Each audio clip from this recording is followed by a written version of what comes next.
Abusuafo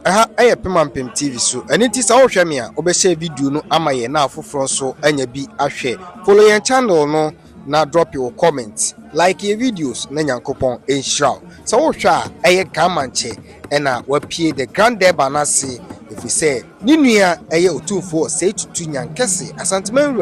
abanamo abankram hupuni mantamu a chese wodi onuado ebobo onuadom na chese Ghana mamre ene amane na ye ton no abonten eniti ye bo ho daru amama hu sampa Ghana ye wo ade a oye Ghana mamre fe ohwe ahemfo ahofade a omode ba gamanche ba bia na chese Asantehene edikan eniti na hu sensafoa ebo na pampam no no ene Asantehene a chese akodom no nyina no ono ene dano a oye panin eniti bebe gamanche be pie bia no ono ene edikan a chese o twasa no a obia edi akire eniti gamanche palace ena ohun se ampa dignities ahodo anase mpanimfo from all walks of life they are gathered there to honor Otumfour Osei Tutu Nyamkese Asantehene eniti gamanche yada wase mesro share video we na follow your channel my